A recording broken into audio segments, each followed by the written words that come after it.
Zakayo muoza, alikumuti, esia makoye, muke mangu, Zakayo muoza, alikumuti, esia makoye, muke mangu. Zakayo muoza, alikumuti, esia makoye, Zakayo muoza, alikumuti, esia makoye,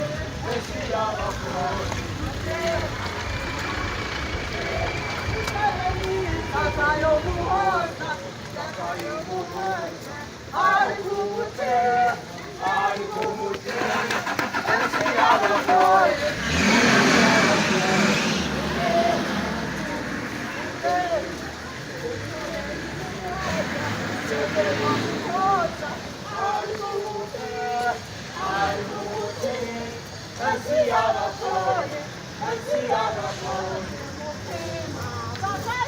Zakayo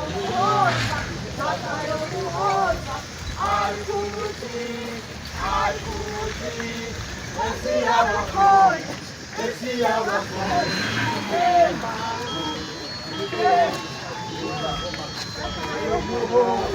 Zakayo muoza, enfunza yawe eba eri mu kigere kyo bw'otandika okugitundula. Overstaying in power is the only contest both in Africa and in the world where Museveni has a medal, overstaying in power. Museveni bribed the MPs with 5 million. They changed the constitution in 2005. 2017, Museveni bribed the NRM MPs with 200 million. They removed the age limit, and that's why we are stuck with this man. His age mate in America, Joe Biden, at 81, he said no, it is no longer possible to be president at 81.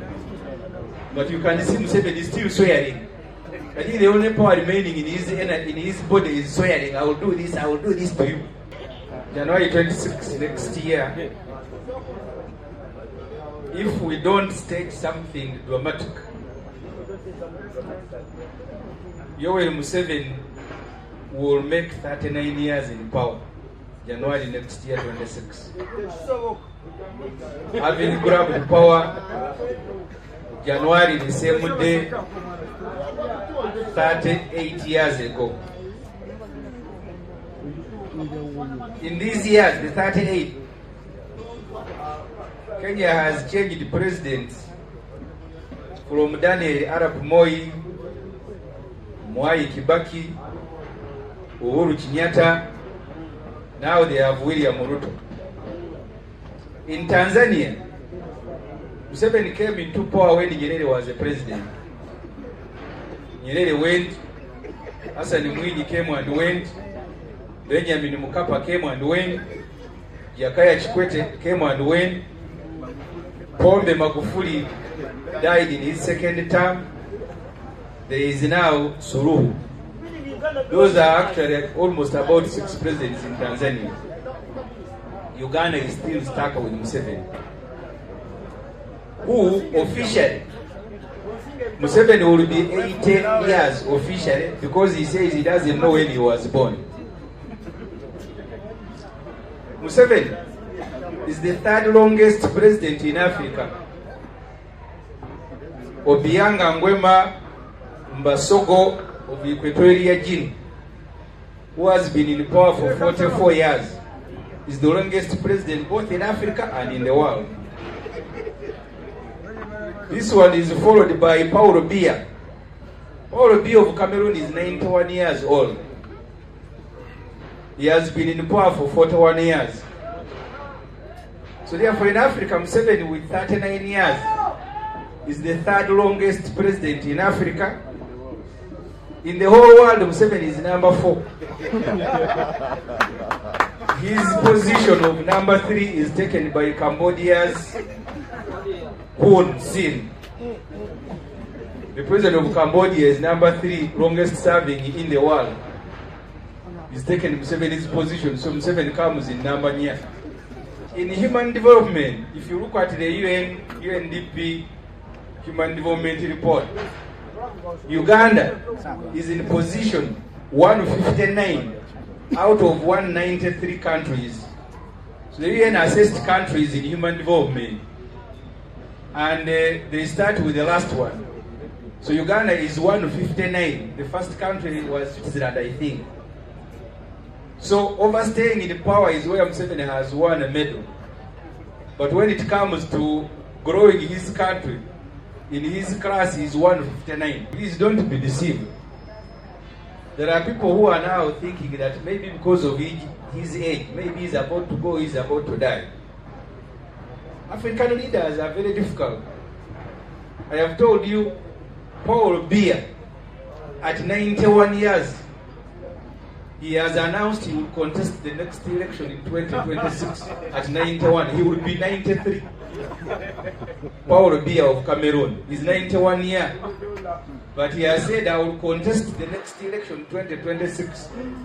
So even this Museveni, if there is still some energy in him, he will still want to contest. Mugabe, until he was stopped at 91, he wanted to continue. So you the younger people who think maybe the man has become very old, is about to go, please, Museveni does not want to go, we have to remove him.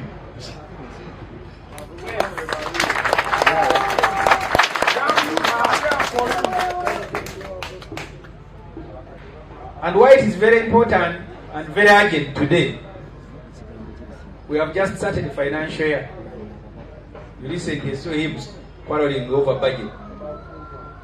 Next financial year, we will as a country projected to collect 31 trillion shilling taxes from all of you.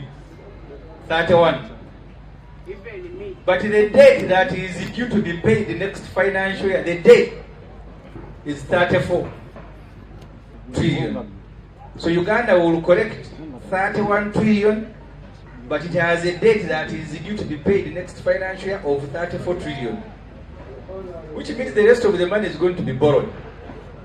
So Mr. Museveni has contracted a debt now of 97 trillion, which is 52% of your total wealth, what they call GDP as a country.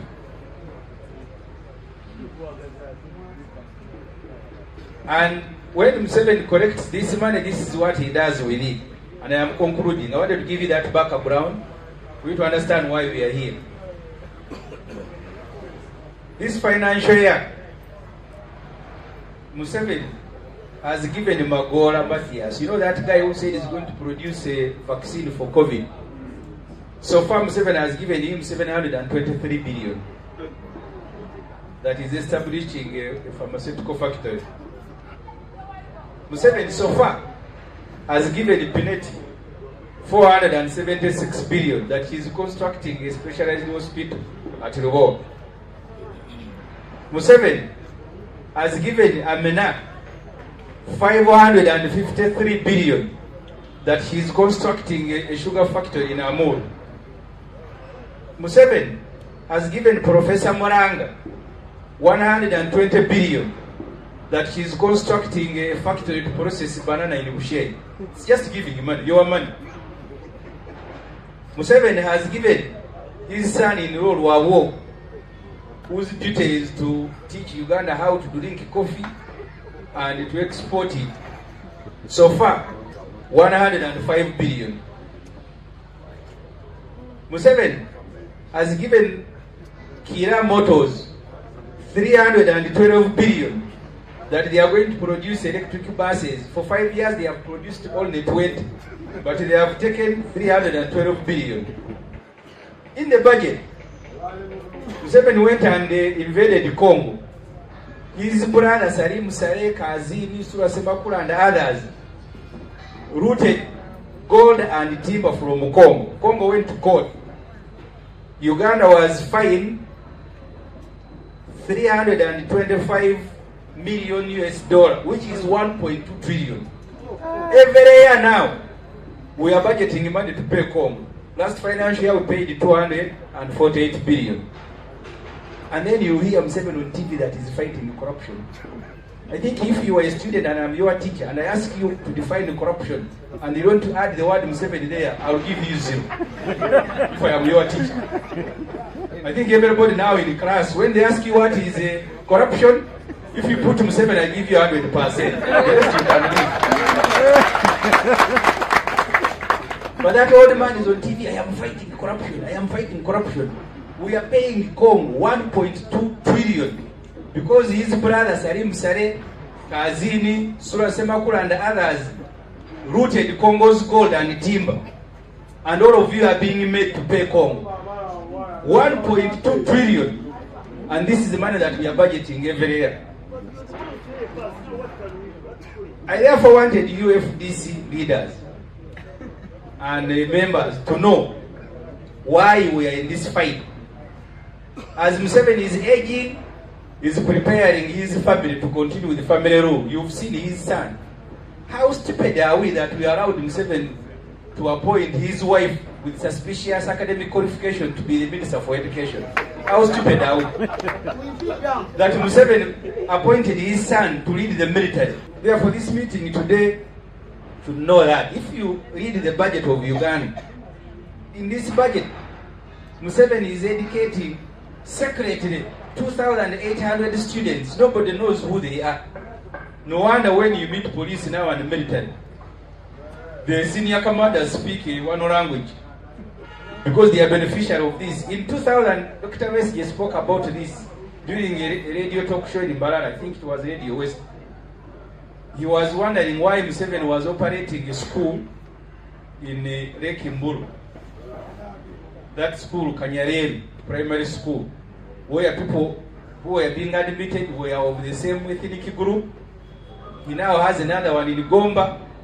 These graduates are the ones you see the police tear gassing us and beating us.